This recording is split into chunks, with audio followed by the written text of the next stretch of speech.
It's October 22nd, 1992, Museum of Jewish Heritage Video History Project. My name is Naomi Rappaport. I am speaking with Genia Litwok on tape number 1. Genia, would you please introduce yourself and give us a short biography about your life? My name is Genia Litwok. I was born August 1st, 1927 in Litwok, Poland. I was the youngest of 3 children.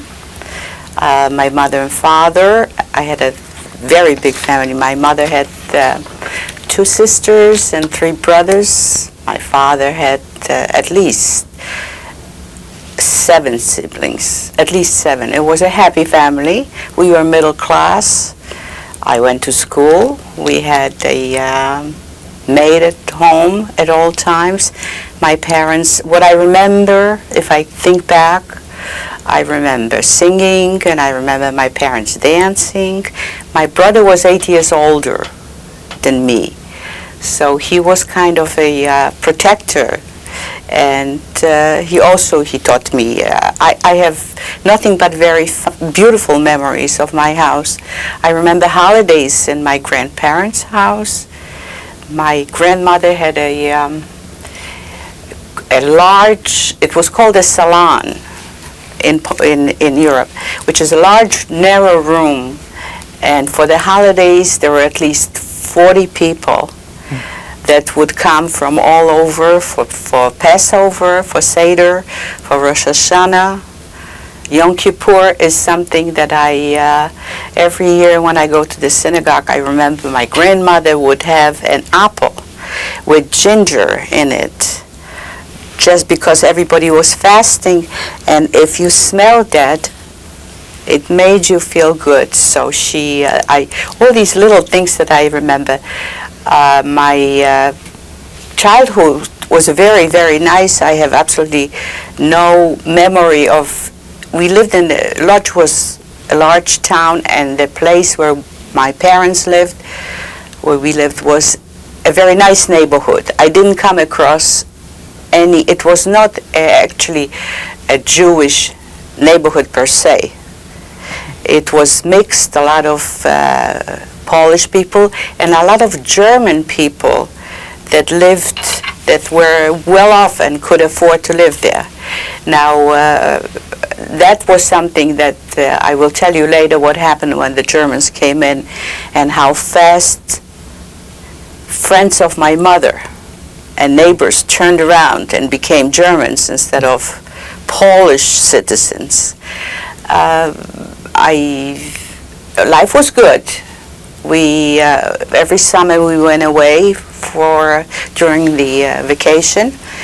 My father, my brother, who was older already, they would come for weekends. I had a lot of friends. My sister was only 2 years older than me, so we had my. I know that she still is a little bit of a snob. She was very beautiful, and I was just cute. And my mother was smart enough to buy us the same clothes. This is something that stands out in my mind because I talked to my sister about it. She's the only one that's alive. That when she put on an outfit that I also had to go to school, she would change it because she looked better than me at that. I was just a little nice chubby girl, and she was a very beautiful girl. She still is. My parents were happy. The family was very large simply because my 2 grandfathers were brothers. How did that happen? How did that happen? I really don't know. They were I think that was at that time, if any people were well off or something, I don't know, they intermarried. It was, they say that sometimes it isn't a good idea because the children don't come out too well, but we did. It was all right. My brother was very bright and very handsome. My sister is great, and I think I'm doing all right.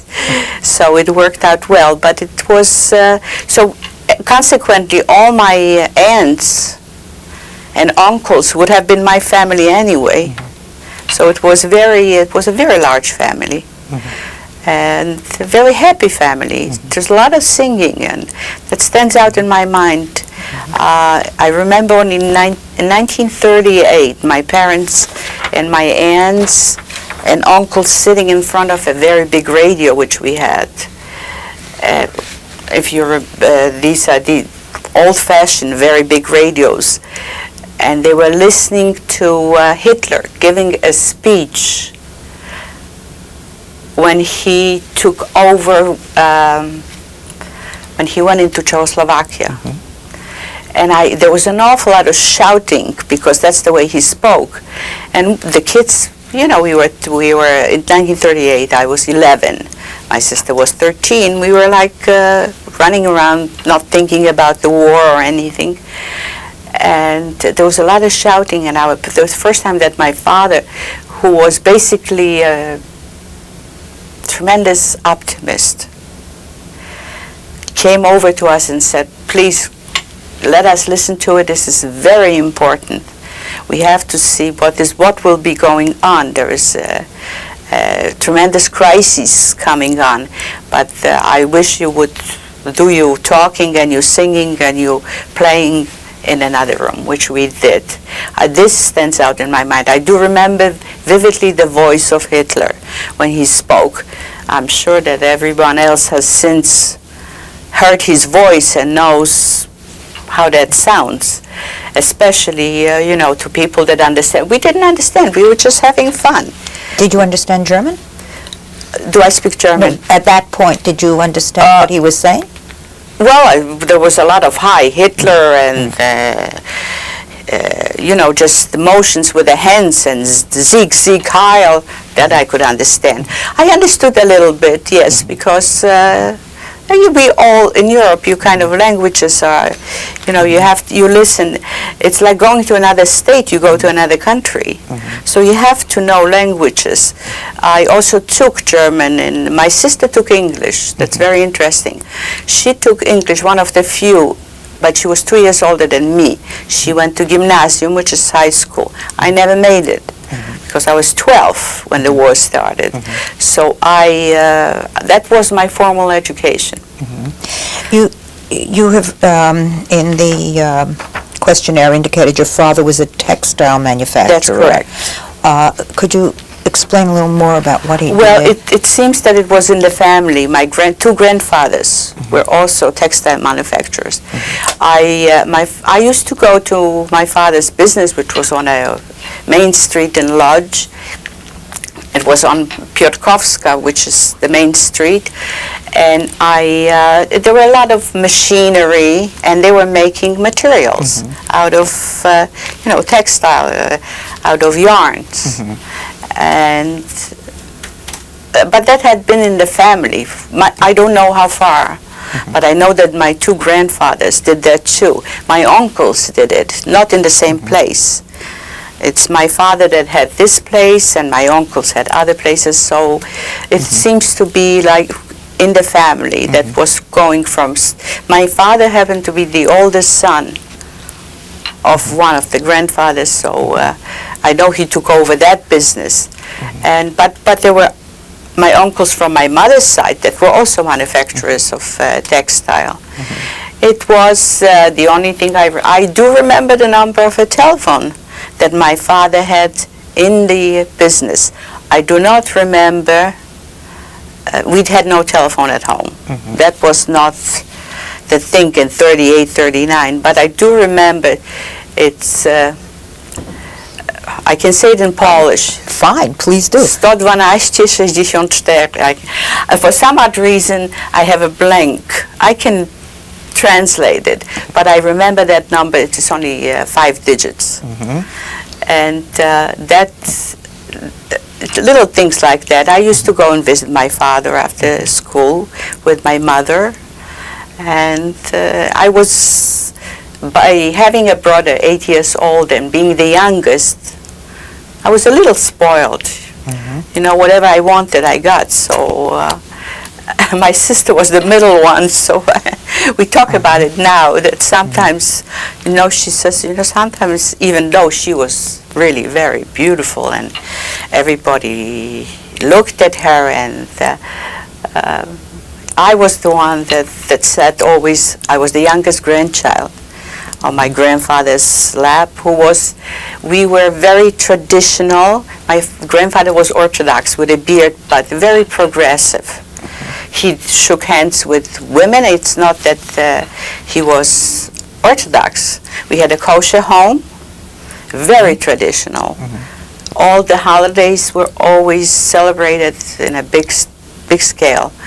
And it was just I have really wonderful memories if I think back. Yeah. Did your mother work? No, my mother did not work. I don't think that was the thing, unless you were really very, not very poor. Women did not, I'm talking in the 30s in Europe, in a Jewish family, in a middle-class family. I don't remember. My mother smoked, which was very unusual. It was. When I say work, she was not involved in the business at all? No, she was not involved in the business at all. My brother started when he finished his gymnasium and his studies, he started to go into the business with my father, which probably eventually would have been his. Could you describe what your house looked like? Yes. We lived in an apartment which consisted of, I would say 2 bedrooms and a small little study. There was a living room, and there was indoor bathroom, it was a very nice neighborhood. Not everyone had that. We had a bathroom with a tub. It was not as like we know it nowadays, but it was I shared a room with my sister. My brother had the study, was converted. It was a little room. It was converted for his bedroom, and my parents had a bedroom. And we had one room where was dining room, living room. There were no separate, and a kitchen. And we had a I can't call her a maid because she lived ever since I was born. She was with us. She was with us before my sister was born. And when the time came to go to a ghetto, she insisted on going with us, which my mother did not allow. She was a Christian, and my mother would not take her. Why would she want to go through all we knew already that it's going to be troublesome. Why would she want to? So her name was Helka, I remember. She had red hair. She had a big braid coming down. And again, since I was the youngest one, she really pampered me. And I loved her very much, but I didn't go back because I was sick after the war. So I really don't know whatever happened to her. She lived with you? She lived with us. And where did she stay? She had a bed in the kitchen that she was folding, because this is not that we already had a big apartment consisting of the living room, dining room, a big kitchen, 2 bedrooms, and a little, that was considered big. And how large was the apartment house? The apartment house was 3 or 4 floors up. It was in a very nice neighborhood. There were parks around us, and it was a very beautiful neighborhood. But mostly, like I said before, there were a lot of German. The German gymnasium was right around the corner from us. It was Alea Kościuszki, which was a beautiful street. Alea is, it's like a street in the center, and on both sides you have trees, and it was very beautiful. And that's where the German gymnasium was. And consequently, when the Germans came into Poland very, very fast to lodge, very, very fast, we were thrown out very, very fast because it was a good neighborhood, and they took it over immediately. So we were faced immediately with sending us into an area which became a ghetto, a large ghetto, which was horrendous, which were, to describe it, it was slums, but a lot of Jews. It was like the Lower East Side, but bad, worse than whatever you think of the Lower East Side. A lot of people cramming into one room, and the ghetto, of course, I'll talk about it later if you want me to. I'd like to go back to where you lived and your family. You said that the family celebrated all the holidays together. In your house? No, it was mostly in my grandparents' house. And where did they live? They lived on a, do you want me to name this? Well, it's fine. Yeah, well, I had a blank. Andrea Siedem, which was also a very nice street, but like I said, they had this big, they had a much bigger apartment, and they had this big salon. It was called salon. Sometimes you see, you come across it if you're in Europe. It's not a living room, it's a salon. But it was very narrow and very long. Windows? So the tables... Were there windows in the salon? Oh, yes. It was, at the end of the salon was a balcony, and the balcony was closed in with glass. It was like a, I should ask my husband, the 3 windows where you have... Bay windows. Bay windows, thank you. I do get it sometimes. It's all right. And that's where the family... Not for Friday night. Friday night and on a Shabbat we stayed home, but there were always some uncles and aunts and cousins coming, if not all of them, because it would have been too much, but 1 or 2, and we always celebrated together. And it seems that my parents had a very, very good time with their sisters and brothers.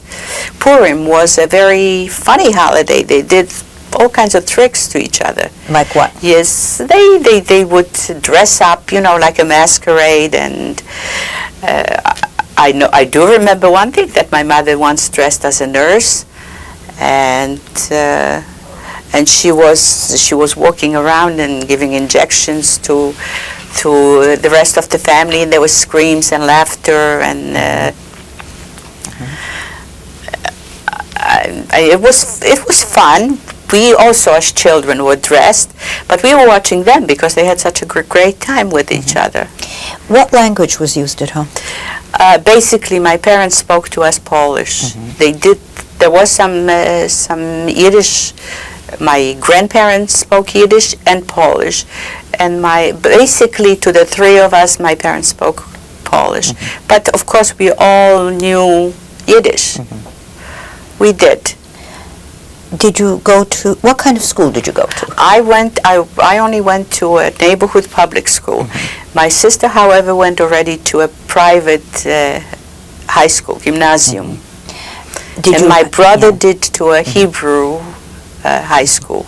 I see. Did you have any Jewish education? Of course. Formal. There was a tutor coming in, a very nice old man with a long beard, to tutor my sister and me in Hebrew, prayers, and I remember that we were giving him a very hard time. I do remember that. And but there was naturally some of it stuck, yes. Not, I am, you know, I can pray. I'm a little bit behind everybody else, slower, but I can... You able to read Hebrew as a result of that? Yes, slowly. Did your brother have a bar mitzvah? My brother had a bar mitzvah, yes. Do you remember? Yes, it was also held in, remember I was very small, 8 years difference. It was held in my grandmother's house. The ceremony was in your grandmother's house too? No, that was in a there was a, on that street where I told you that they had this German gymnasium, this Alea Kościuszki, they had one of the largest synagogues in Lodz. It was magnificent. Consequently, when the Germans came in, This was the first synagogue in Toulouse. That was the first synagogue that they started to burn, but very slowly. It wasn't just put a match and burn the building. Was a very big building. It was magnificent inside. What they did is burn it for about 4 or 5 weeks. There was just smoke coming out, you know. This was to break our morale, to show us that we're absolutely nothing, that they can do whatever they want to. It wasn't just blown up. It was slowly. It was done psychologically. I guess they broke our morale, they broke our spirit, because this is what they attacked first, was the synagogues, the shuls, the rabbis, the teachers, so that a lot of people, I spoke not long ago to junior congregation, and the young children of 11, 12, and 13 asked me, how come you didn't resist? And I had to think, and how do you answer 11, 12-year-old ones? How I didn't resist? I just simply said, how old are you?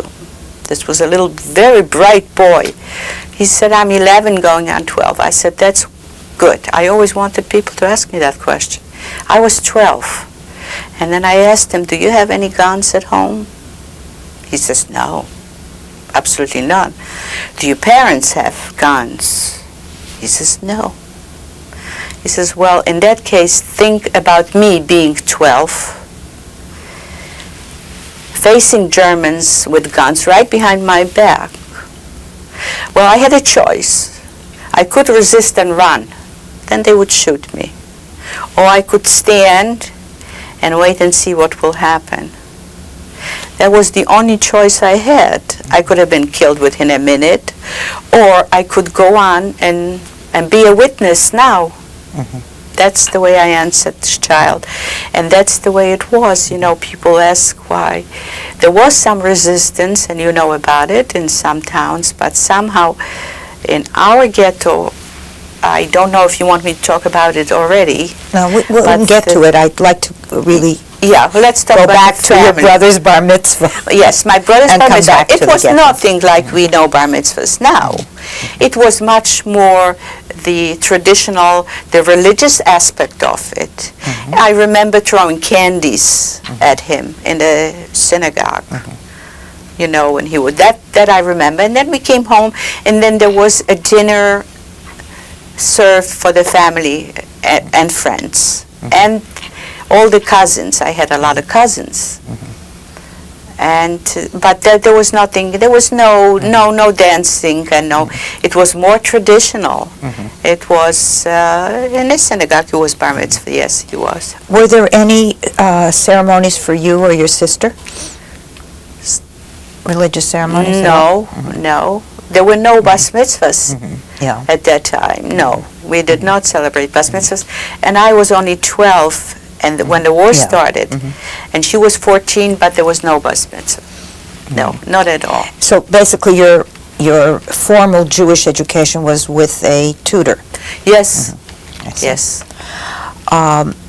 What about your friends? Who were your friends? Well, my friends lived around in my neighborhood, and they were mostly Jewish. I did have in the house, I had some German friends, two girls and one boy, which immediately turned against me the minute the Germans walked in.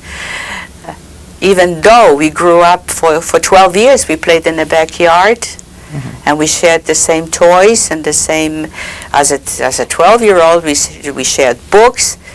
Immediately, they turned against us. The following day, it was the most amazing and horrible thing to experience as a child. Why? What? Do you remember what you did?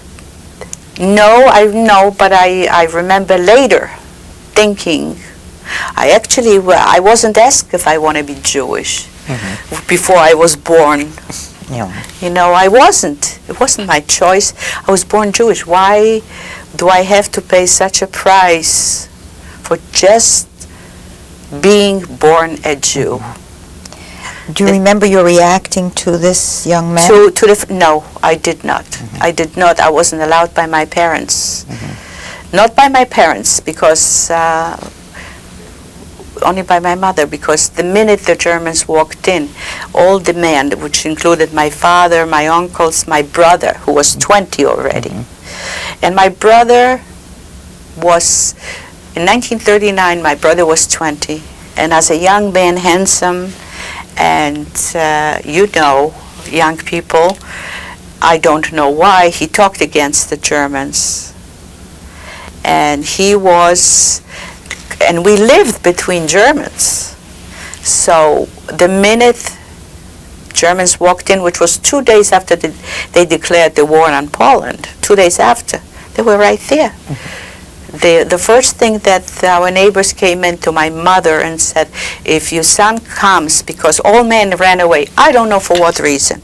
They thought if they run away, maybe they'll help the Polish army. I really don't know, because it wasn't discussed, but the men went away.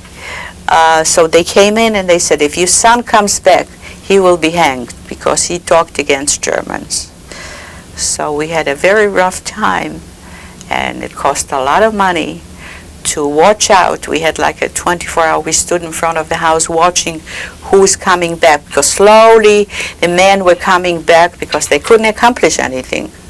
They were going just to another town, and the other town the men were running too. So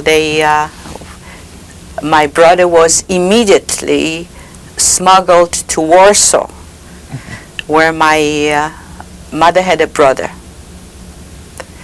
and a sister-in-law, and I had a cousin, which I knew very well because she was coming for the holidays. And that's where he spent his years. That's where he was killed, in the Warsaw Uprising. The last time I saw my brother was September 1939. He was 20, I was 12. But something occurred about 10 years ago, which I think is very interesting and very emotional. My brother was always going out with girls that were 2-3 years older than himself, which in 1939 they would have been 23, 24. I'm 12, sorry. It's 8 years different. 10 years ago I went to a wedding in the United States of America, in New Jersey, Short Hills. And a lady, a gray-haired lady, quite old, 10 years ago. I'm 65 now, I was 55. And he would have been 63. Now she must have been close to 70. She was gray and she was really looking old. And she came over to me and she said, "Are you Genia Cohn?" I said, "Yes." She said, "You know, I was your brother's girlfriend." Now you have to realize that I only know a 20-year-old. I only remember this good-looking, dark-haired 20-year-old boy. And I see this old lady telling me that she is... I even at this point, I'm getting goosebumps, but I can never forget that. I walked over to my husband and I started crying. I almost fainted because it was such an emotional thing. How would this old lady be a friend of my brother? He was so young. He was so... How could that happen? He brought me a drink and set me down and I cooled off, but it was a horrible experience. Because where did this come from? You know, you realize life goes on, but then all of a sudden your past this was the first and only person that I met that she knew my brother from Lodz, because I didn't come, there are only 12 or 14 survivors from Warsaw, from the ghetto. There's absolutely nobody that I can ask if they knew him. And when he died, I know he died in the uprising. So that's all I have. Have you had any contact with this lady since? With this woman no, since? No, that was too. That would be too emotional. I cannot. You know, I'm dealing with everything pretty good. I cope with it very well. As a matter of fact, I'll talk about my sister who had a big problem. I'm coping well, but this was something I didn't know this lady, and maybe she had a date or not with my brother, and if she knew him, there was, what would I possibly have in common with her at this point? So no, I didn't get in touch with her. I'm just curious about a few more things in the community, that in your home and the community around your home. What kind of Jewish community life was there, or other community life? Oh, it was a very strong Jewish community. Beside that big synagogue, now we always did not go to this big synagogue. There was a shul, a small shul, which my father went every Friday night and Saturday. My brother did too. Sometimes my brother cheated. He didn't. But and all the holidays, we always went on a Shabbat to visit our house was kosher and very traditional, and there were a lot of people, a lot of Jews. I personally, there are a lot of people that came across anti-Semitism. I would be lying if I tell you that someone called me a dirty Jew until 1939.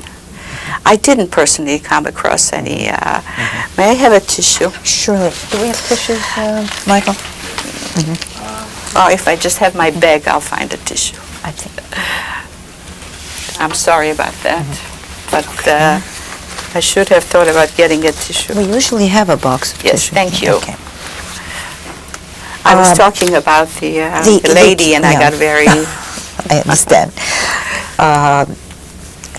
Yes, it was a big Jewish community, and we mostly associated with everyone that we went places. Everything was very Jewish. It was did you shop in Jewish stores primarily? Absolutely, kosher butchers. What kind of foods did your mother serve, or whoever traditional cooked? Jewish food. Like what? Are you talking about Friday night? Would be fish and chicken soup, and roasted chicken, boiled chicken. I mean, it was and tzimmes. And I know all this because I keep on cooking it now for my grandchildren. And I watched this Helka, this lady that was with us, and yes, very traditional. You mean on every day? No, just general. What kind of foods did you eat other than the traditional foods on We Shabbat? never had any bacon or anything that wasn't kosher in the house. Never. That I remember distinctly. But I don't really remember what exactly I ate. We had cakes, we had bread and butter. We had my favorite sandwich was that I took to school was a little weird, but a lot of European children eat that. Was 2 slices of bread with chocolate, grated chocolate, milk chocolate inside. My favorite. That's a little different, but it's not uncommon in Europe. No, I know. And an apple, which my mother would peel and put the skin back on it so it wouldn't get brown. So when I open my lunchbox, I would just pick up the skin and it would just open up. I do this now also for my grandsons, and they're very happy about that. They think it's funny. But I remember that. But no specific holidays, very traditional. Children, I mean, very traditional Jewish food. What about newspapers in the house? Newspapers were Polish and Yiddish. And Yiddish? Polish and Yiddish. There was a lot of reading in my house, a lot of books. We were exposed to, since we had this radio, to a lot of music, and it was mostly not heavy classical music, but it was classical music. It was operettas, which I still remember, and I remember my mother singing, and my father, and a lot of always the radio playing. How did your father dress? In Western garb or in? Yes. Did he have a beard and anything like that? So he's very modern. My grandfather did. Both my grandfathers did, and 1 or 2 of my uncles did, but not my father. And you said you had no pictures left of from that area. I have absolutely nothing. I only have memory, and the interesting part about it is that my mother was very sick in a ghetto and looked very bad. She had tuberculosis as a result of a typhus that this was the complications. And when I think about my mother, I do not remember that. I blanked out that part where she looked so horrible. I do remember her the way she looked in 1937, 38, 39. But I have no pictures. We have no family in the United States. And we had only one aunt that left for Palestine in 37. My brother's sister, my father's sister. And she, for some reason, didn't have any pictures because I went to Israel too. So in Auschwitz, I mean, we had some in the ghetto, but in Auschwitz, when you're stripped naked, that's it. Yeah. And there's only, no one is left in the family from this big, big family, just my sister and I. Your aunt had no And family? the aunt, yes, the aunt in Israel has a family. I have cousins. Where did your mother come from? Lodge as well? Yes, Lodge as well. Remember that these were two brothers, my grandfathers, that lived very close together, you know, and very close, just a few blocks away from each other. And I suppose when must have been like a shidduch or something. I don't know, but they seemed to be happy. They were cousins, first cousins. My mother and father were first cousins. And how was it treated in the family? Is something you mean ever before talked the about war? That you remember? No, I don't remember anything. I only remember that they were all coins. You know what that is, kaharin. Yeah, Kohanim. Yeah. And you know that a man, if somebody dies, is not supposed to be in the house where the dead body is. When my grandfather, who was, you noticed, his name was Shlomo Wolf Cohn. He was very well known and big philanthropist in Lodz.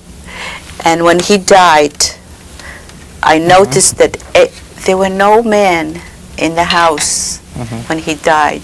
They were all standing on the street. And it was very... And then my mother explained it to me. I mean... When did he die? I was really little. Maybe I was 4 or 5. I don't remember. I couldn't tell you the year at all. There was a very big funeral, and it went through the main street of the Piotrkowska, main street of Lodz, which was very unusual because they didn't allow Jewish funerals to go through this street. The Polish government didn't. Polish government. So where did they go? Well, they with this side street. They didn't have to, but this was like an honor. If you, if you were a special citizen, and he was. Though they were brothers, my grandfathers. This one was very outstanding. This was my mother's father, very outstanding philanthropist. So that I remember, because I was with my sister and cousins in a horse and buggy, and we did not go. We just went halfway. They didn't take us to the cemetery because I don't remember if I was 4, 5, 3. I had to be more than 3 because I remember asking why everyone is. All my father, my brother, my uncles, why are they all standing there? But because the family was so intermarried, everybody was a Cohen. I see. And they did not take the children to the cemetery? No, I don't know why. Maybe some people did, but I know that the 5 of us were not taking. We went just like halfway. We followed everyone else, and then halfway they turned around, and there was a lady with us, and she took us back home. Were you part of whatever other events took place after the actual funeral? Yes, they were sitting Shiva, of course. Of course, I was coming to the house. There were a lot of people sitting Shiva. You know, my mother had, like I said, brothers and sisters, and they were married, and so everybody and all this tremendous family, sure, there were a lot of people. My mother was sitting Shiva, and we were always there. distances were not like in New York City. And all I had to do is walk for 15 minutes, and I was in my grandmother's house. So, do you remember other life cycle events that you were permitted to attend or did attend? I remember attending a wedding, which was very nice. Can you describe it? Yes, it was the youngest brother of my mother. And it was again taken in the same place. And everyone was dressed, all the men were dressed in, they were dressed up with top hats. And all the little cousins were dressed, as I remember, in velvet, different colors, blue and burgundy, the girls, and the boys in black little velvet suits. We were small. We were small. I might have been 7, so my sister was 9, and my cousins, we were approximately the same age. I was the youngest. There was a year difference, and most of them were like my sister's age, and a little older. Was the wedding indoors or outdoors? Indoors in this salon, and which could. There was a lot of people. It was such a long room and so many people. I remember that. And there was the youngest brother. His name was Jakub, of my mother. And he then had a child, which was younger than all of us, and that was, I don't know whatever happened to any of them. And this was, a lot of them were in lodge. But when we get into the ghetto part, I'll tell you how we communicated. Were there any other life cycle things like a brit or like what? You've described a funeral and a wedding. Yes. A birth. Do you remember any? No. Baby namings, births? No, I don't remember that. I do remember one of my aunts being operated, gallstone operation. If that means anything, and which I inherited, and she was brought. She was also the oldest sister of my mother, and she was brought to my grandmother to recuperate. And I remember a woman in white walking around, so there must have been a nurse. I really don't, because I was more into what children do. Tell me, your teachers. Yes. Were they any of them Jewish? Yes. In the public school? Yes. But I don't, like I said, I really can't, I would be lying if I tell you that I came across, maybe I was sheltered, because most of the people say that maybe the neighborhood we lived in, I know that the minute the Germans walked in, there was no end to what they carried on. But before, I did not. My father and mother talked about it. My brother came across it. He was older, and he was called, he had some friends, and if they were angry, Christian friends, they would call him Żyd. You know, you Jew, you Jew. I remember the conversation. But it is not something that stood out in my sister claims, she was older now too, she was 2 years older, that she came across some of it, anti-Semitism in Poland. I know there was an awful lot. Before the Germans came in, the Polish people were were and are very anti-Semitic. They are taught, the minute they go to school, they are taught that we killed Christ, we killed children to have the blood to make matzahs for Passover. They're very serious. Now Poland This is in the public schools? This is, or in the church? No, that was parochial schools.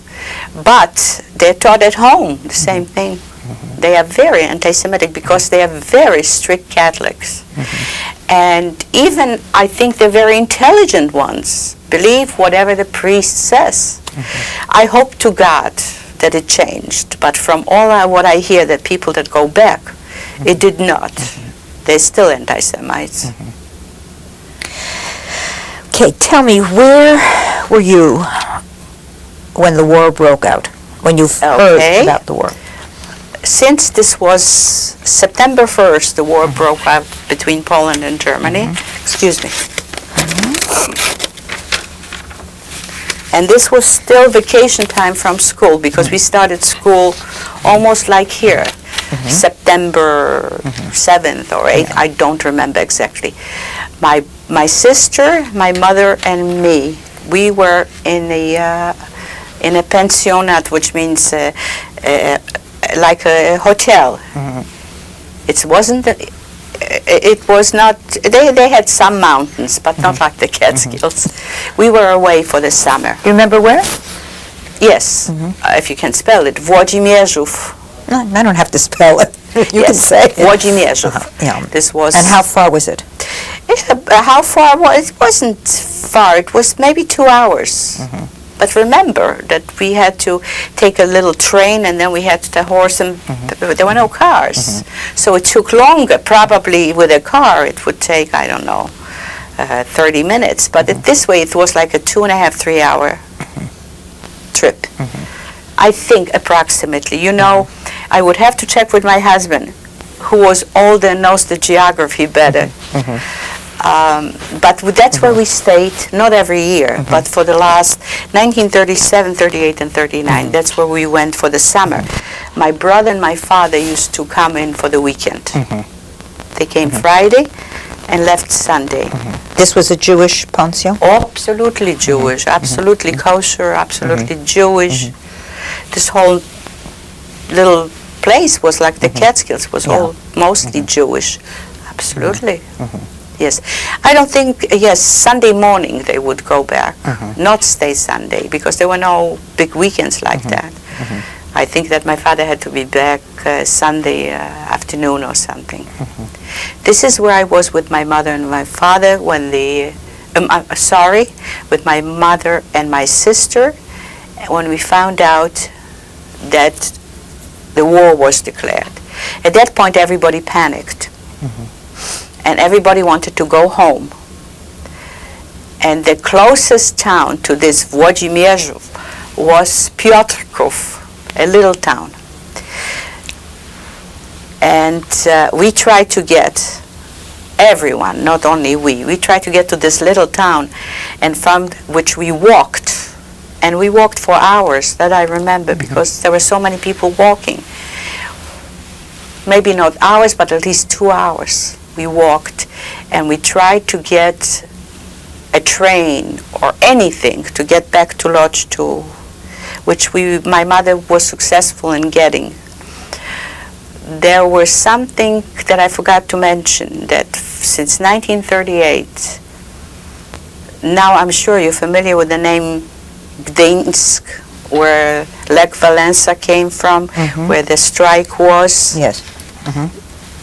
I blanked out. What's the German word for it? Gdańsk. All right. It's that port state. I've always called it Gdansk, but I may be pronouncing it incorrectly. Gdańsk. I don't that's know fine. How would they.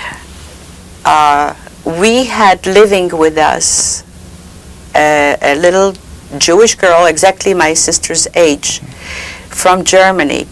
1938, her father and mother tried to run away because they already knew what was going on. They wound up in what do you call it, Gdańsk.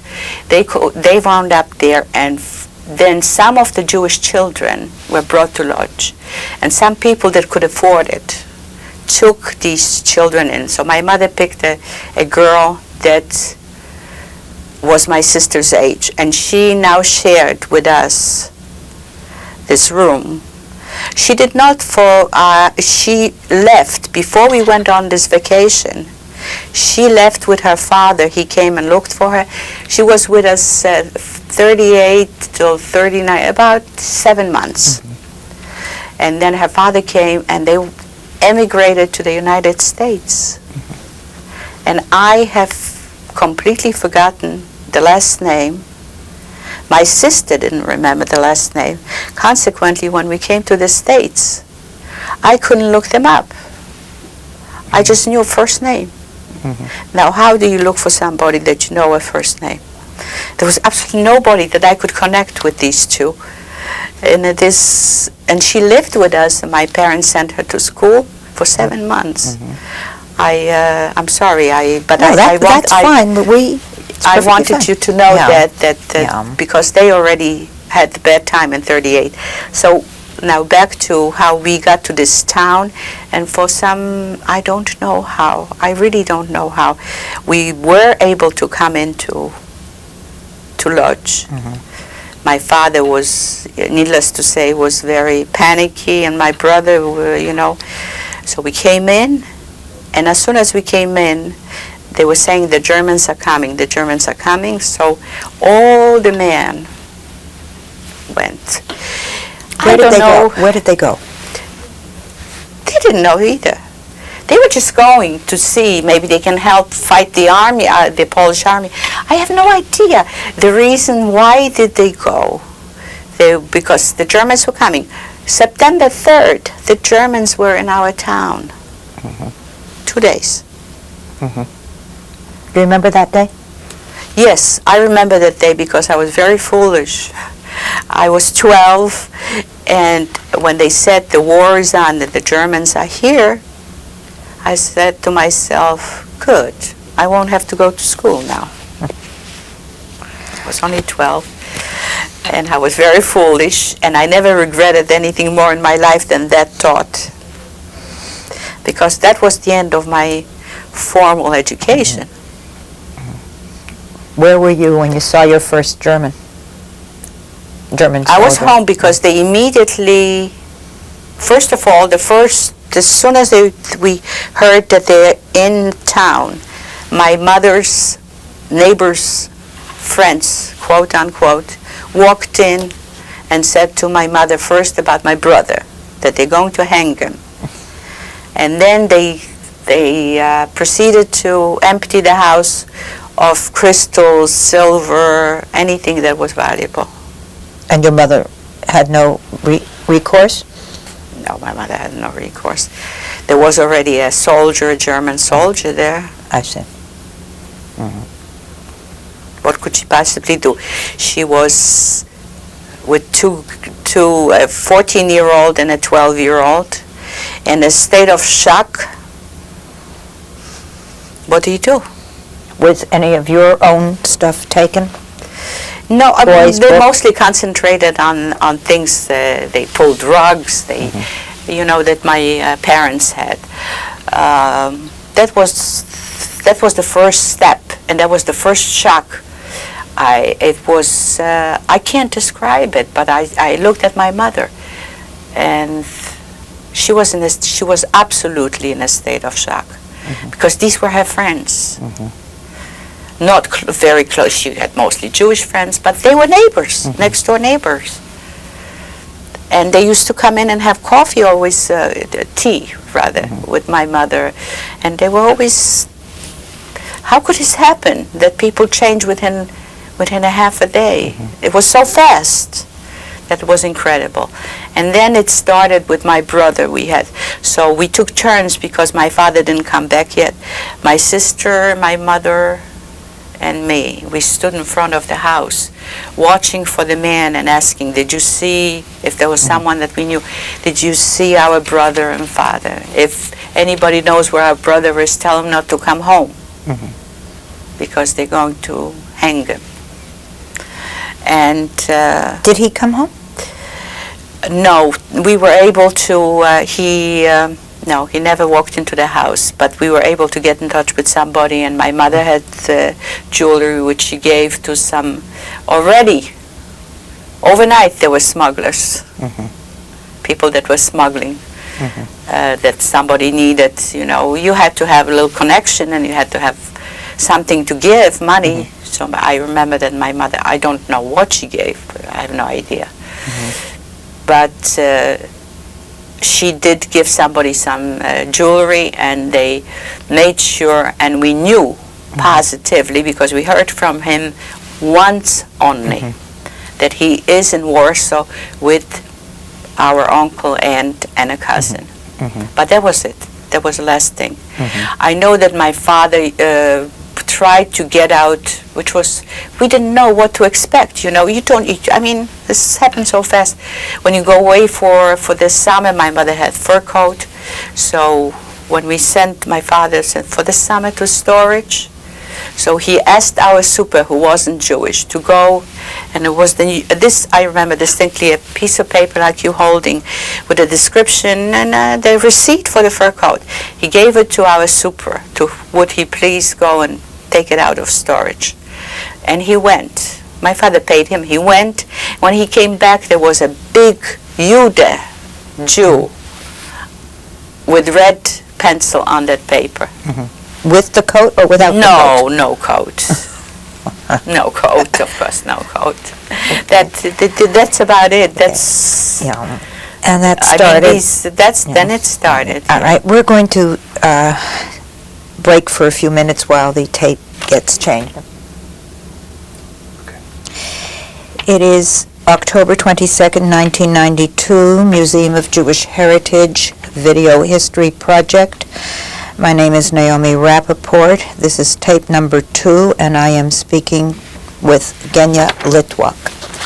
Genia, we left you just at the beginning of the war when your brother fled to Warsaw and your father and all the men in the community had left Lodz and the Germans had entered.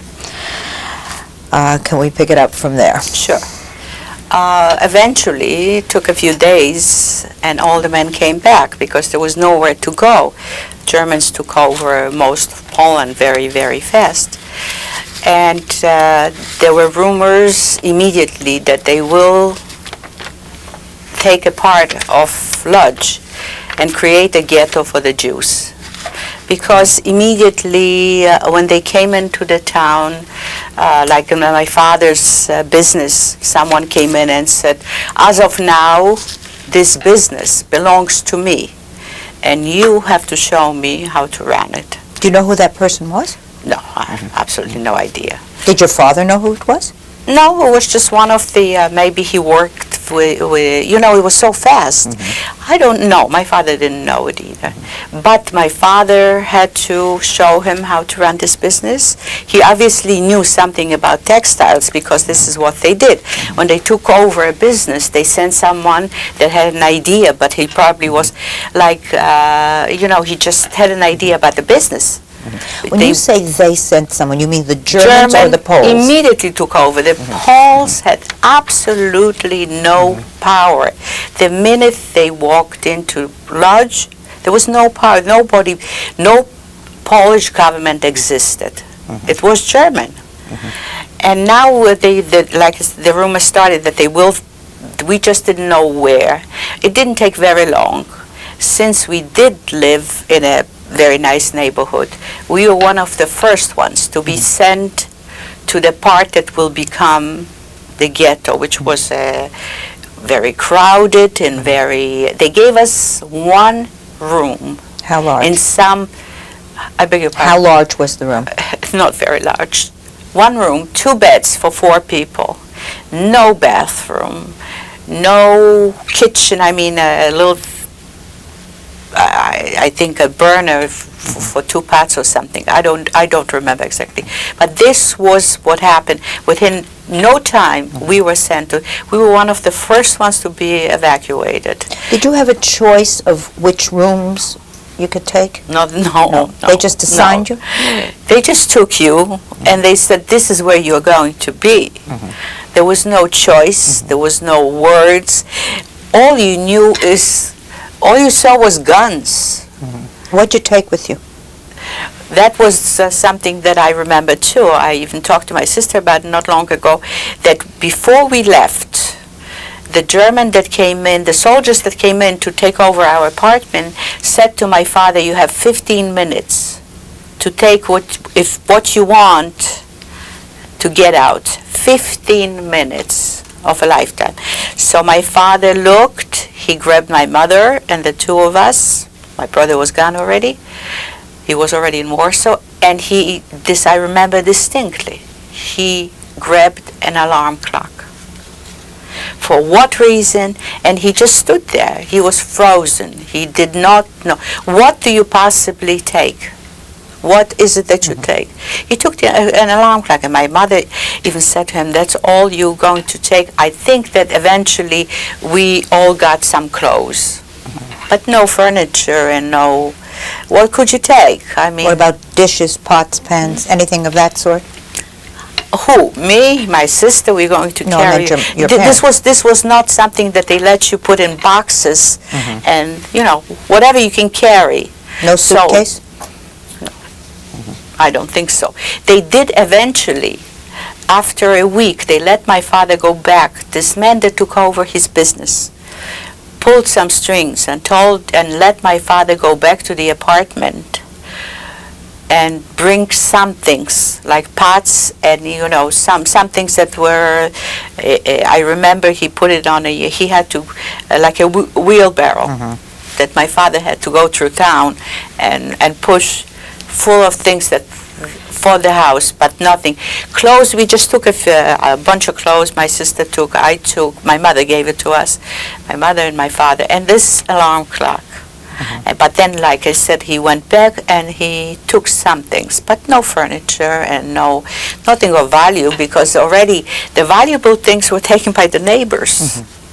If you're talking about jewelry, my brother, when he went to Warsaw, took all the jewelry with him, and the jewelry still must be existing, because my uncle owned a house in Warsaw, which I, through lawyers not long ago, tried to get ownership of, sell it, but the house is standing. It's an apartment house. It only has, I think, 2 floors, and all the jewelry was buried in one of the walls, but I have no idea where. You can't just break up a house, and so that's where the jewelry is, the family jewelry. My aunts and everybody else's is in a wall in a house in Warsaw. But that's all that we had. No valuables, whatever we could take. But immediately coming to my mother, you know, we were the following day they called us all to the a truck came in with German soldiers, and they said everybody to the into the yard. So everybody came down, and they said they started in the beginning. This is the very beginning. So they were still gentle, but they didn't want any children yet. So they said, well, keep them quiet for a while. But I was 12, so they said, you have to start working. This is where my birth certificate, and I made myself 1 year older under the pressure of my parents to be closer to my sister. She was born 1925. I was born 1927. And they said, if you're going to say 1926, maybe you will be working together. And that's how it started, that and after the war, since I was 17, I wanted to be 18, I left it. And now all my papers have me as a year older, 1926, but I'm not. I was born 1927. Did you take food with you?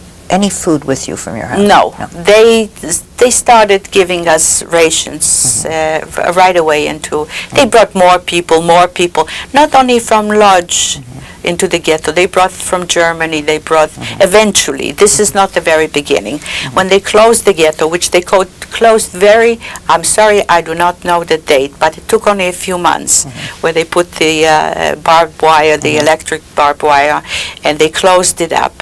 And it became, it was run like a little government. We had our own money, with a picture of the Judenälteste, who was Rumkowski. And and they created apartments, factories, but everything that was done in the factories went to the Germans. Young girls like me were taken to a factory which was called Handstrickerei, if you understand German. Yes. That is knitting, crocheting, doing things that the little 12, there was no one younger than me. 12 and up to 14, 15, 16.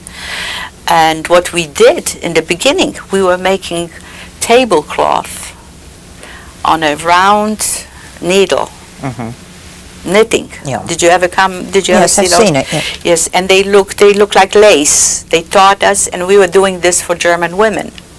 You know, they were taking it out.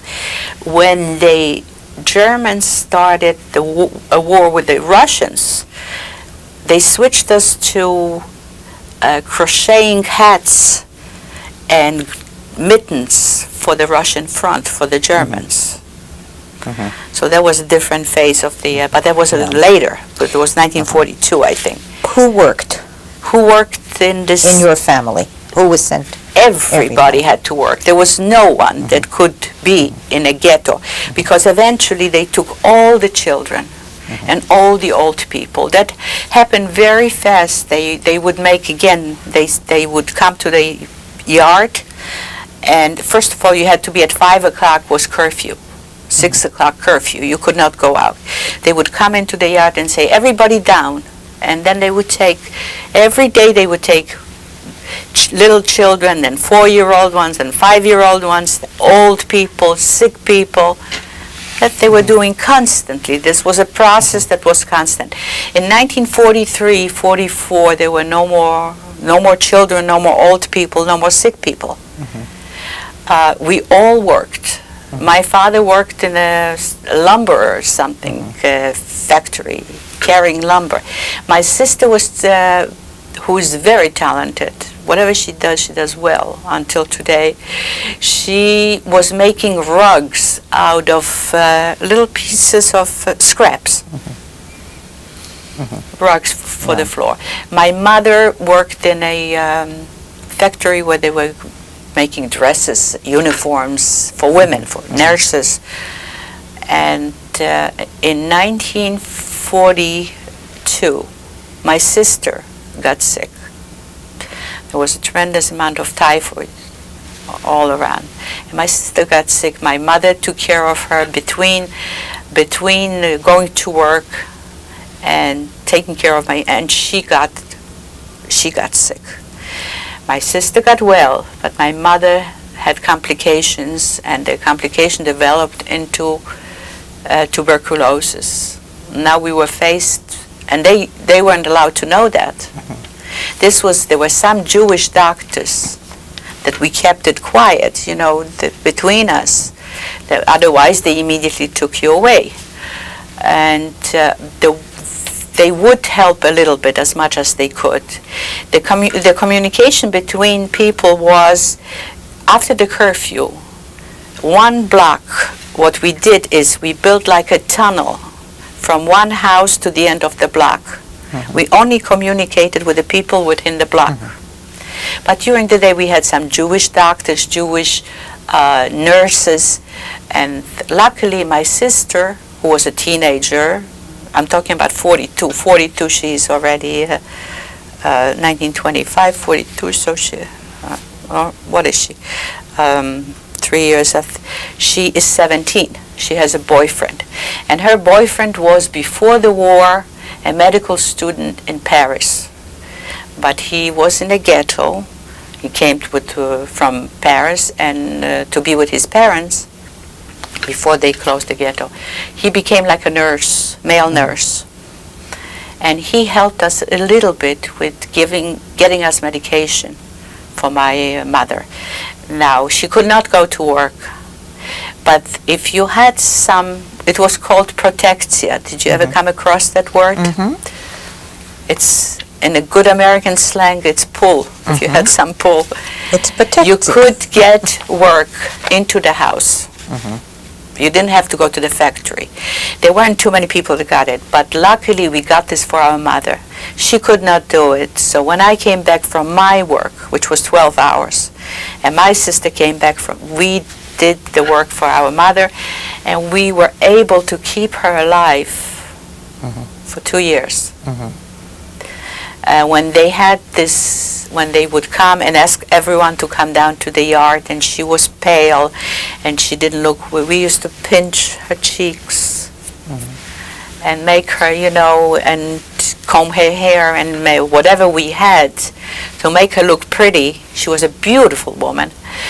But at that point, she really didn't. But we pinched her. We put a little, I don't know, pencil. We didn't have any makeup. And we were able to keep her alive that way for 2 years. But she did die in 1944, just before they closed the ghetto. She did die of tuberculosis. Now, back to my work. I worked 12 hours a day. It was pure hell. I don't know if you're aware that there were different ghettos, but Lodz was, from what I found out after the war, must have been the worst. All we got is 2 slices of bread and some watery soup. It was just like a camp. It was incredible. The only difference was that you were still with your family. It was not a concentration camp, because I still saw my father and still saw my mother and my sister and families. But there were no more children in there. Eventually, no more children, no more sick people. And after the curfew, you had to be in. And I do remember once being caught. If you were caught after curfew walking the street, you were simply thrown on a big truck and sent away. We didn't know, but then we found out it was either Auschwitz, any of the concentration camps, and killed.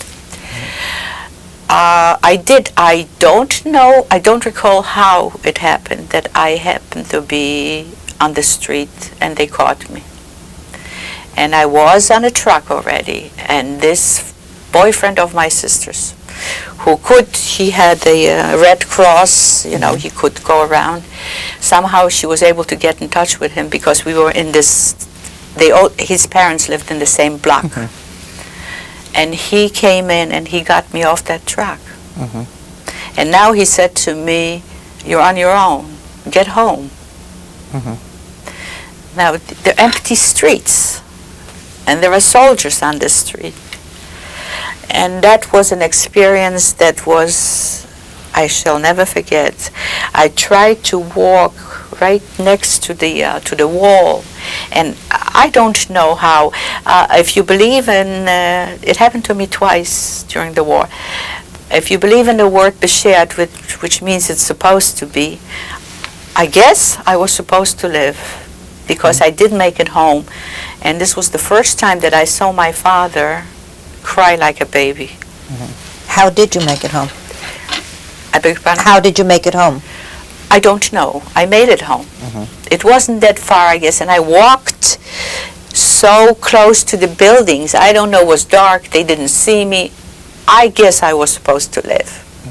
Because if anyone would have seen me, all they did is, boom, you're gone. I mean, because he could take me off the truck, but he could not take me home, because then they would have shot him too.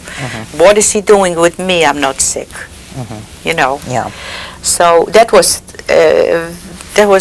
I don't know, it was a miracle. And when I got home, I still remember my father being so emotional. Was your mother alive still? Yes, yes, she was, but she was already very sick. Sure. My mother died in May, and they closed the ghetto in August.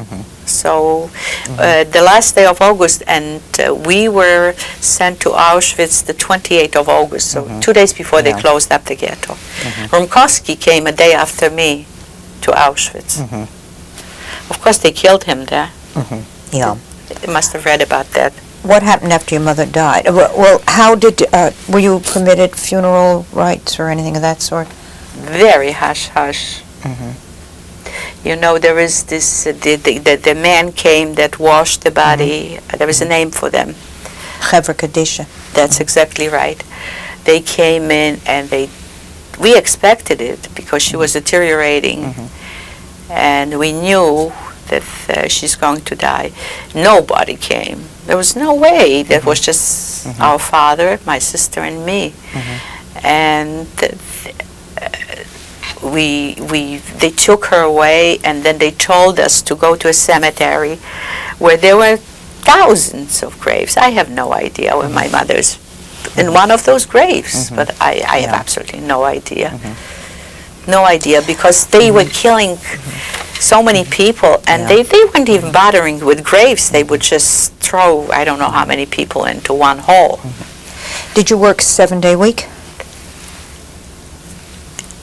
You know, I don't know if this is, I guess I blanked it out. I don't remember. You'll have to forgive me, but I don't remember. I know 6 positive. If you were not feeling well, or if for one reason or another, was there any way that you could not go in one day? No. Unless there was a possibility that somehow you had some kind of a pull that you would cover it up. Somebody would cover it up for you.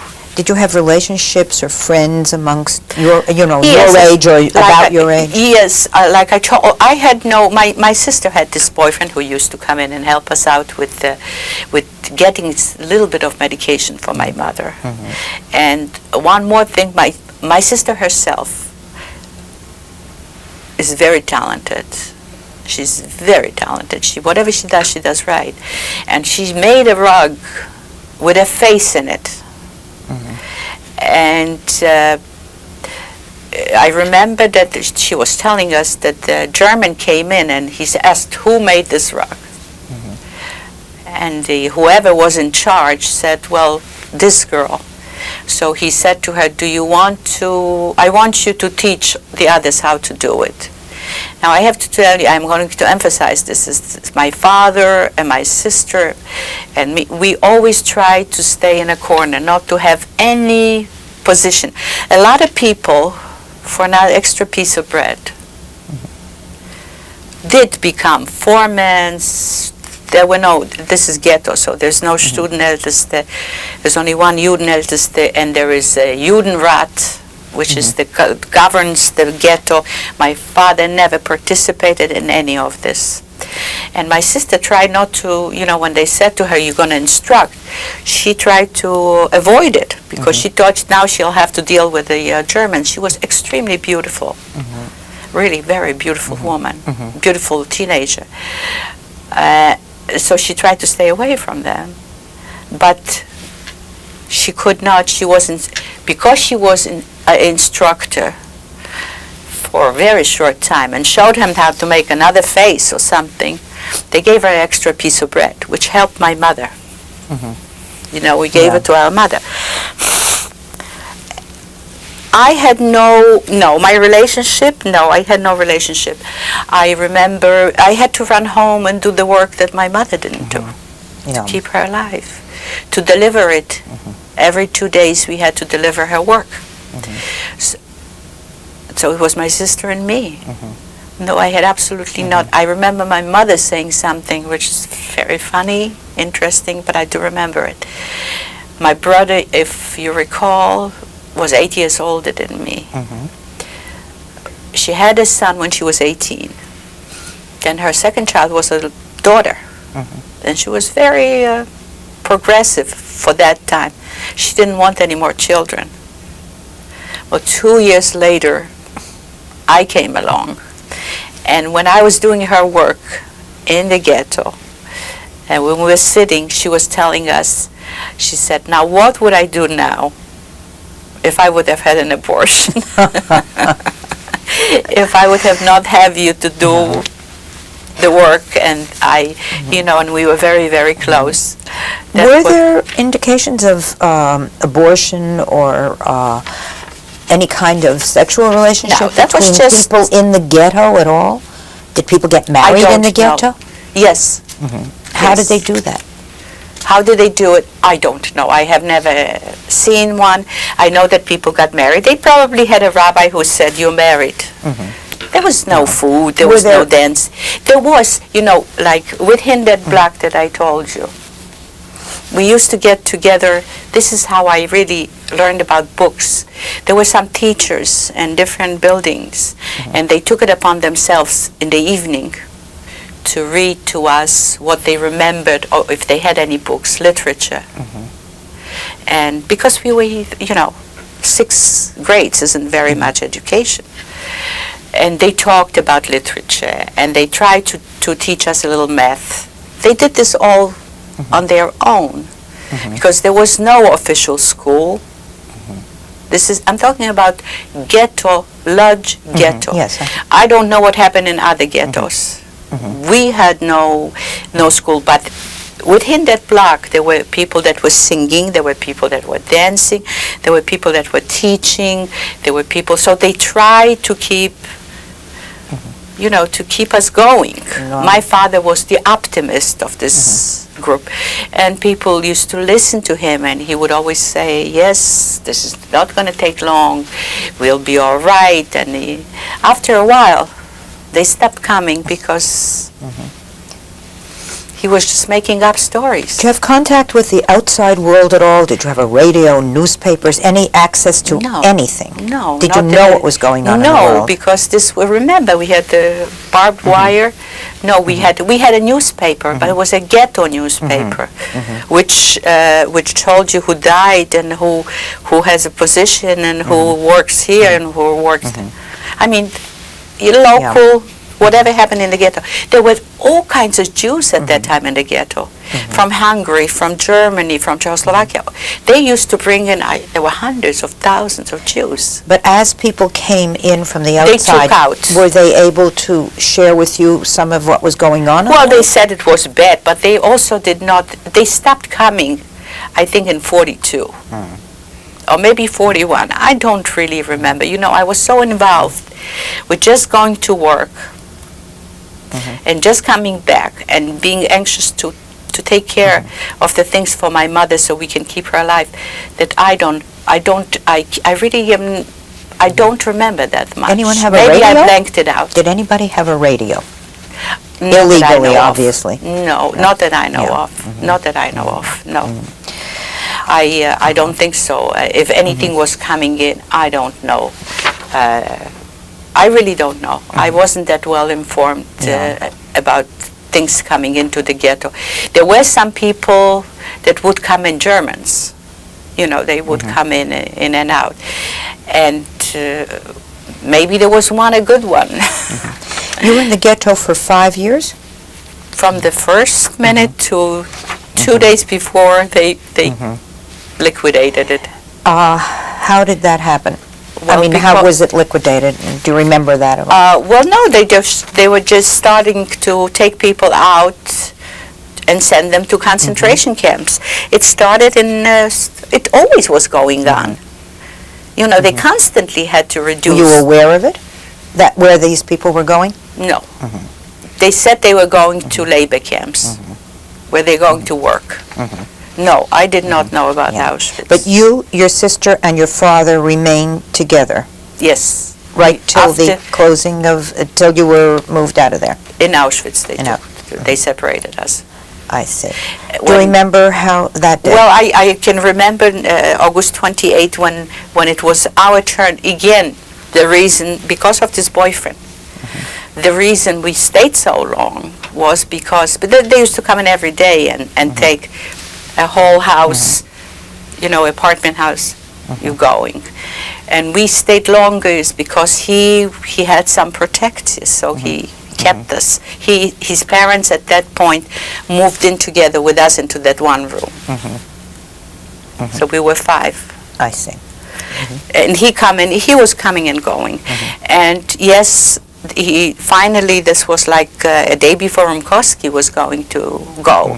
So they came in and took us into cattle cars, and it was terrible. It was so horrendous. Did you know where you were going? No. What they did is they told us, stay with your family. They had microphones. Stay with your family and take your things because you're just going to a labor camp. How would I know where we're going? There's no one to inform. Were there rumors? Maybe there were. I wasn't aware of it. Neither was my sister. And I don't think my father, if he was, he didn't share it with us. Maybe my father was. How old was your father at that point? My father was 44 and 44. Now he was born 19. He was young. My mother died. She was 42. She was 2 years younger than my father. There's something that happened in the ghetto that I think I ought to mention, if we have the time. We have time. Okay. My father, because he was a middle class, well-to-do Jew. They had in the ghetto, they had what they called Kriminalpolizei. Kriminalpolizei, criminal police, if you want to. Yeah. And they called themselves Kripo, just the first two, K-R-P-O, Kripo. Now what they did is they called Jews in that they knew that were well off before the war. They were informed by other Jews, unfortunately, who had money and who didn't. And they would call in the man, and by beating him, try to get out where he put his money, where he has his jewelry, whatever you have still, to give it to them. My father was called. He was called, unfortunately, in 44 he was a healthy man. And the beginning of 44. And he was held for 19 days. When he came back, his body was almost charcoal gray from beatings, because what they did is they tortured.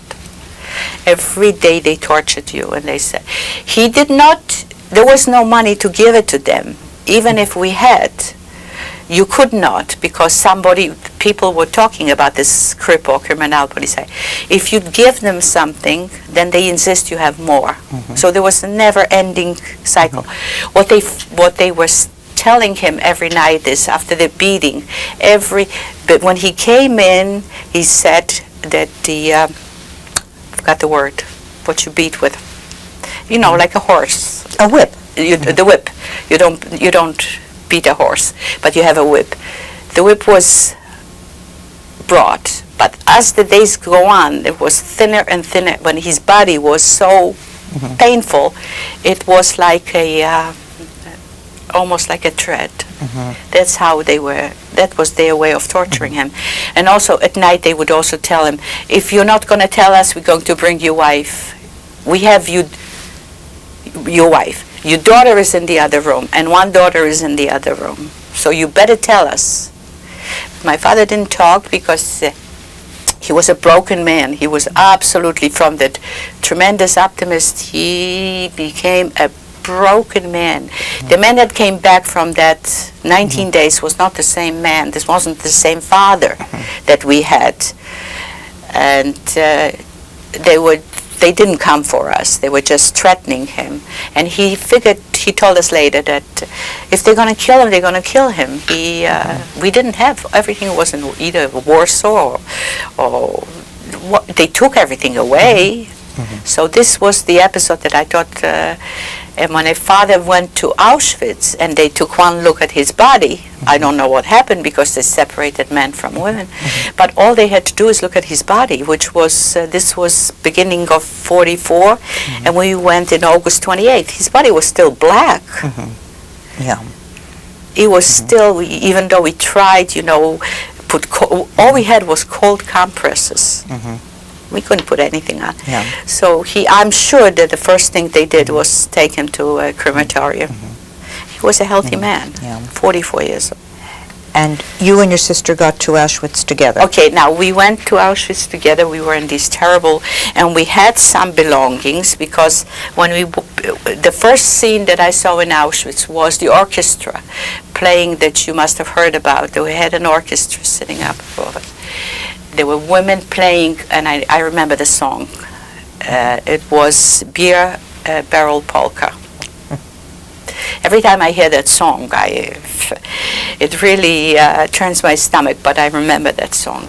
And there was big microphones, soldiers walking with microphones saying, hold on to your family, hold on to your family, hold on to your belongings. So they didn't want panic, for the first minute. So you got off that horrible train where people died and fainted, and there was no food in these cars until we got to, and they opened these doors, so they didn't want everybody to, so they said, hold on to, so we did, thinking.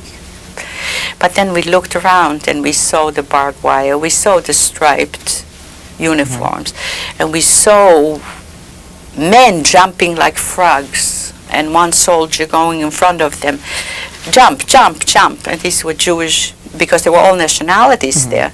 But the worst torture was for Jewish men. They made them jump like frogs. You know, I mean, I realized this later, but this was the scene when they opened the door and the orchestra playing. And within 20 minutes, 15 minutes, they separated men from women. And they said, drop everything. The things that you were holding. You still were dressed. Drop everything. So we dropped everything, and within no time they took. I remember my father. If you want to stop for a minute, we can. Want to cut for a minute? Cut tape.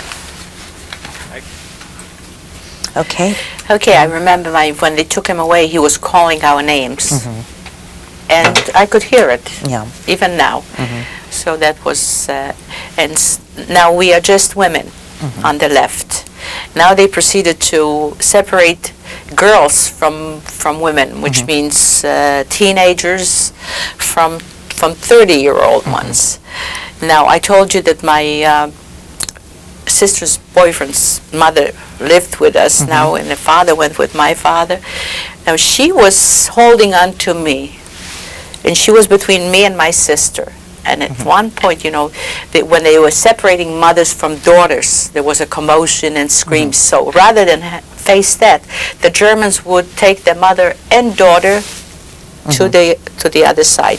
We didn't know which side is good, which side, but separated. And I don't know how it happened, but this German looked at me and he pushed me together with his mother, who was probably 41. She wasn't an old woman, but he thought was my mother. So now there is the second miracle. One was how I got home, and my sister, it must have taken a split of a second, she pulled me and I was on her side. That was the two. I would have gone to the oven, because later on we found out that we went to the good showers and they all went to be killed. So it was. I don't know if he looked away. The Germans he had to look away. He wouldn't allow it. And she was sane enough to grab me. I just made one step in the direction with this lady when she grabbed me. So that was the second miracle, that I think that I was just supposed to live.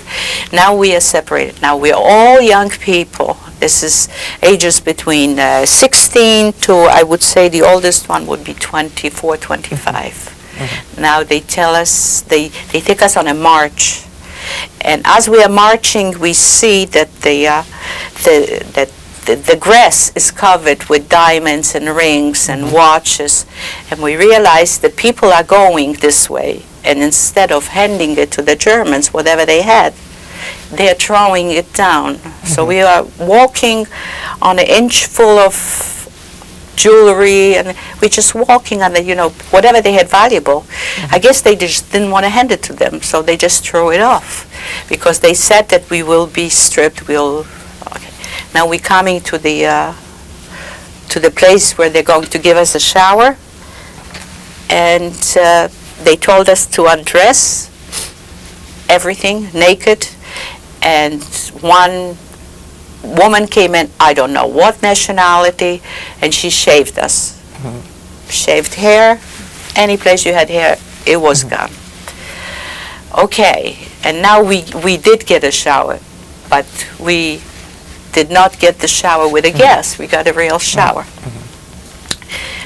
The water smelled with some kind of, they were afraid, that if we have lice, which we did, it was a good thing they shaved us, because we had lice, from the ghetto, from the, and they were from these shower heads, something was coming in like a medicine, anyway. Disinfectant problem. Whatever it was, and now they chased us out. We were like 2,000 young women. They chased us out into the fields, and they said we have to wait for a doctor to examine us. Okay, now so we're sitting naked. This is August 28, 29th. We're sitting naked all day, the rest of the day, all night, and it's chilly. We're naked. At 12 o'clock sharp, I don't know how we knew it was 12 o'clock, but all of a sudden we heard this most horrible split of a second scream. Thousands of voices. Quiet. But it's just like a shrill, but within a second. I guess this is when they were doing when the people realized that they were being killed. I don't know. It took just seconds, but we all, and then the smell of the chimneys. We are outside waiting for this doctor. We don't know why, what, and we're sitting and just holding each other, back to back, because it was very cold. We sat like this 48 hours, 2 days. Were you with your sister? Yes, I was next to my sister. I have to tell you that when they shaved everybody, I emphasized how beautiful she was. I turned around and I couldn't find her. Because everyone looked exactly the same. Interesting. I just looked for her eyes. Everyone looked the same. You're naked, you shaved, just a little taller, a little shorter, but the faces, frightened faces, and looked all the same. There was no beauty and no ugliness. Everyone was the same. Okay, so now we're sitting for a long, long time, and there's no doctor. 2 days, we sat 48 hours. And then the following day... Did day... they feed you? No. No Nothing, food? not No even water? a drop of water. Not a drop of water. Some of the girls fainted, but not even a drop of water. So now there is a commotion. It's daytime, and the doctor is coming. And the doctor is Dr. Mengele. There's a whole entourage.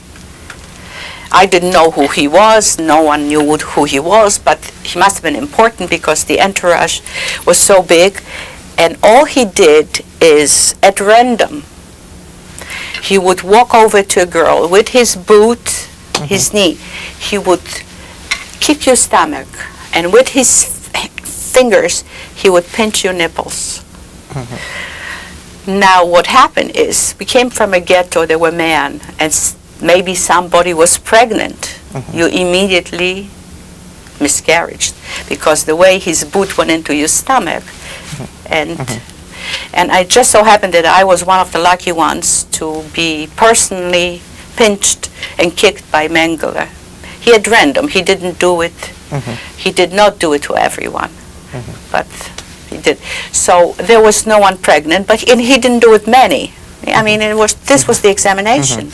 Yeah, that was the examination. That was the examination. He just did it random. I don't know how many, because, you don't you're so frightened. You don't pay attention. But the whole thing took 10, 15 minutes, 2,000 girls. All right, now they're taking us to the barracks. And they're giving us, if you were tall, you got a short dress. If you were short, you got a long dress.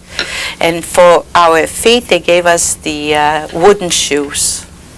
And that was the extent. No bras, no panties, no nothing. Now, some girls had big breasts because they were 20-some, heavier, bigger.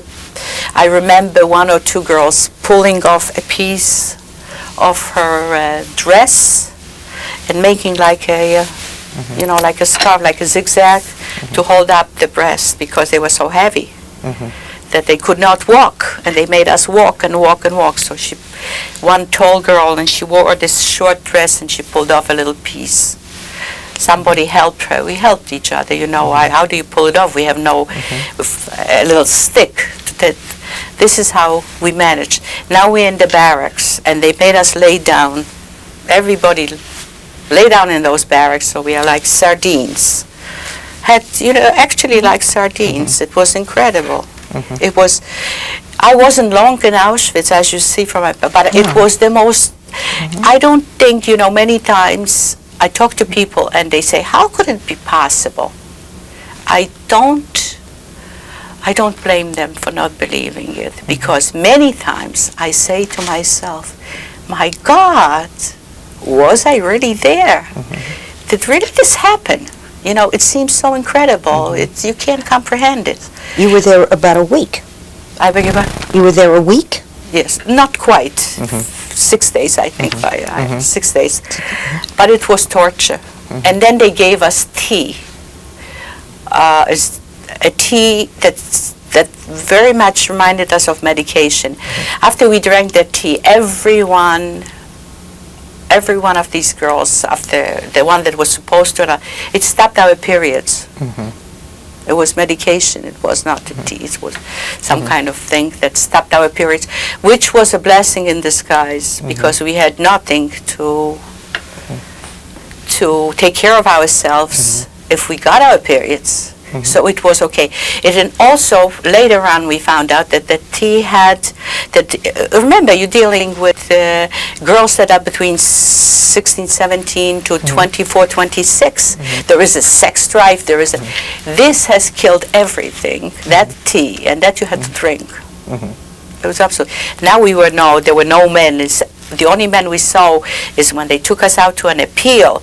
We saw some men in striped. You know, they were with a barbed wire. They were separated. So we didn't. There were no men. But this helped us. No period for the rest until after the war. It took a few months after the war. Then we all got. Do you know what it was? I have no idea. I know it tasted like medication, and you had to drink.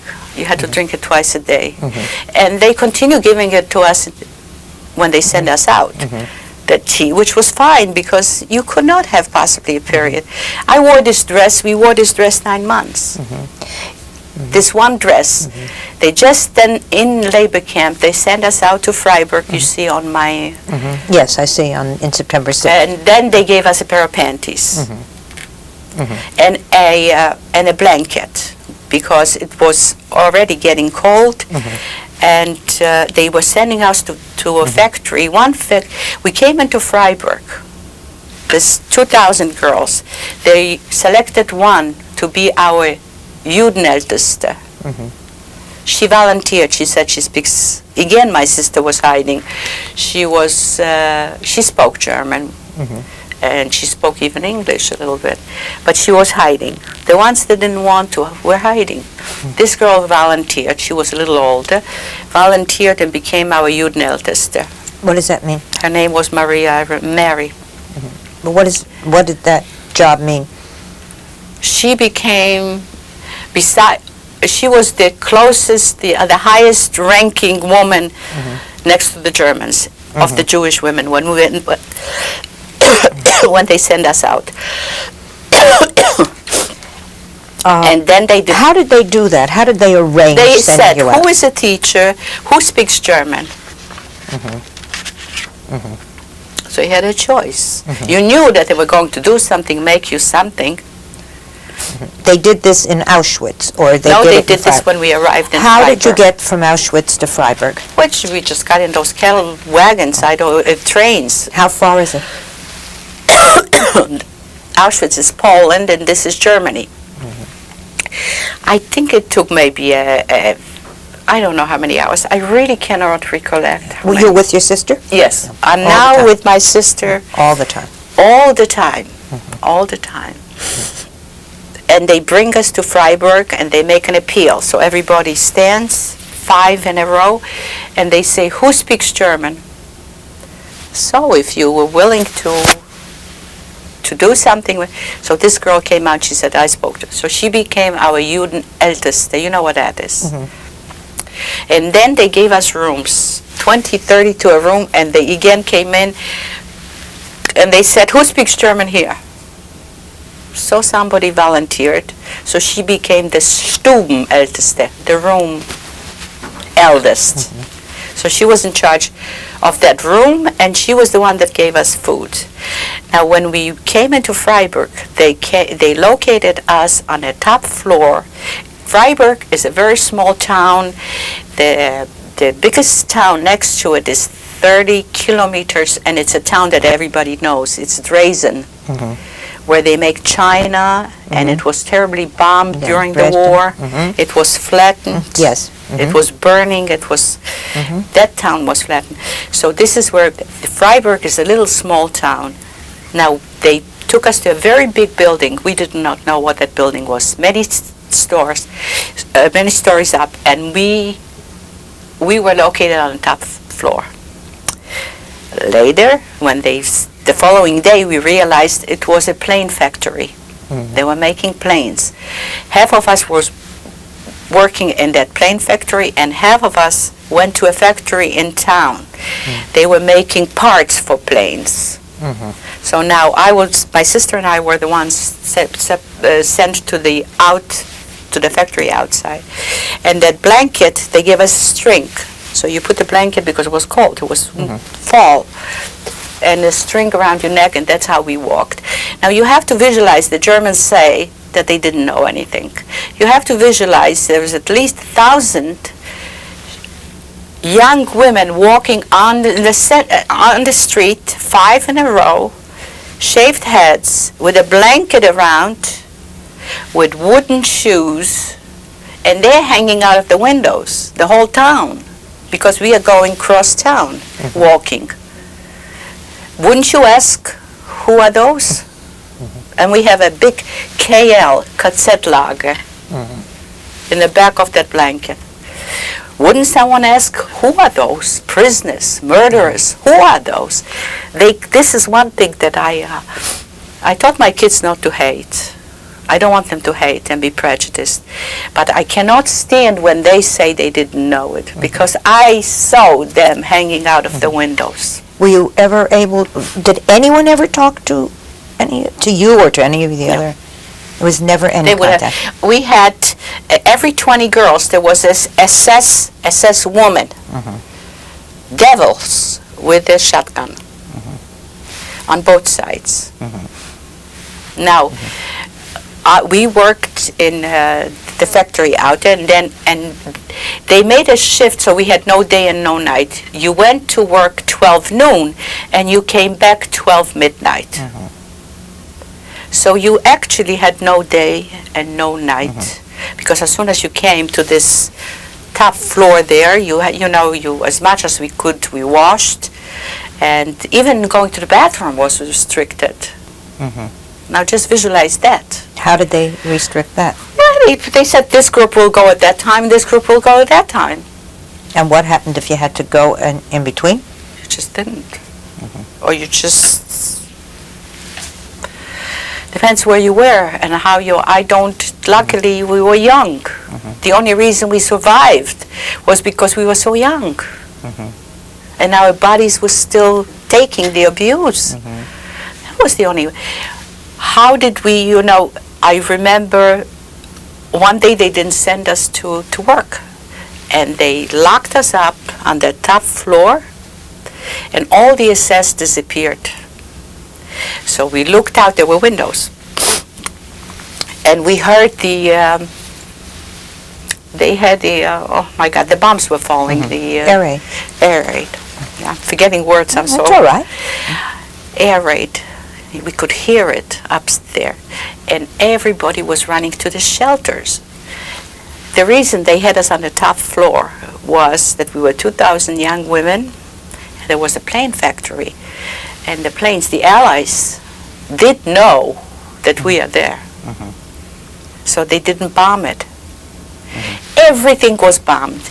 This was the day they bombed this Dresden, and we had for many, like day and night, it was fire, nothing. There was no night, because that's how when they were bombing it, they had no night. It wasn't dark because everything was burning. They did not build it in this little town, Freiburg. And we saw women leaving carriages with children running to the shelter. They did not bomb this building because they knew they had knowledge. They had, in many cases, they had knowledge that that we are there. Did you know that then? No. I found that out after they started moving us out. My sister's foreman. I would work with my sister. It was so unbelievable. One machine next to the other. Did they know you were sisters? They didn't ask. But at that time, but everyone else knew that we are sisters because we talked to each other. I mean, there were many sisters. And he happened to be a communist, very strong communist. He used to come to my sister and make a fist like this and say to my sister in German, wir fighten, wir siegen, which means we are fighting and we're succeeding. So this foreman, after they when everything calmed down a little bit, after the bombing, we went back to the factory, said that the Allies know that we are there. That's why they lock us up there. That's why they put us on the top floor. And we were there, and we were working, and it was horrendous. Many of us were killed. Many of our friends were killed by this. We had this horrendous woman. There was one man, SS man. The rest were all SS women. And she had to be a devil. She had to be a devil. She had to be a monster when she was born. I told you we had these wooden shoes, and we walked in the snow. And if you have a wooden shoe, you walk in the snow, it builds up the snow. It just builds it up, and you're taller and you're taller. It becomes so terribly uncomfortable that you can't move. And we're marching from this factory into where we are living now, and it's midnight. And they have those spotlights going on, every once in a while, a flashlight going to see if everybody is, these SS women on the side. And one of the girls that was in the last row could not walk anymore.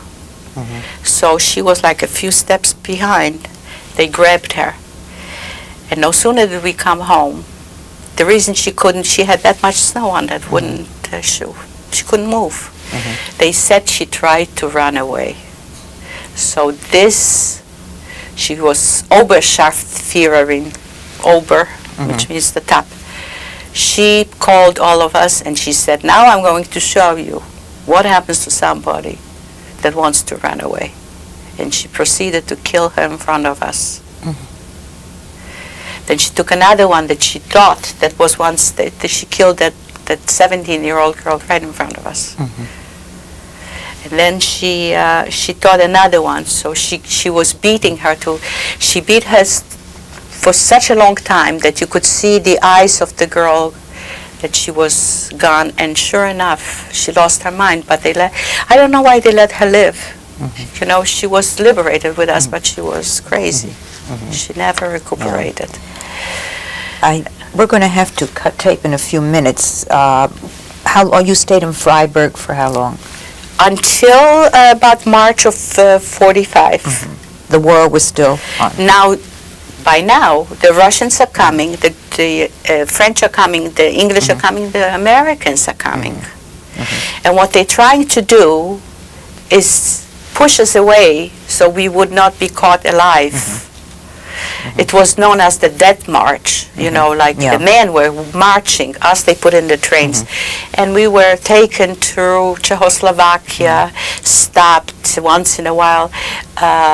They gave us like a spoon of sugar a day. That was the nourishment. Okay, I think we're going to have to take that into the next tape. Okay. If that's all right with you. Okay. Are you all right? I'm fine.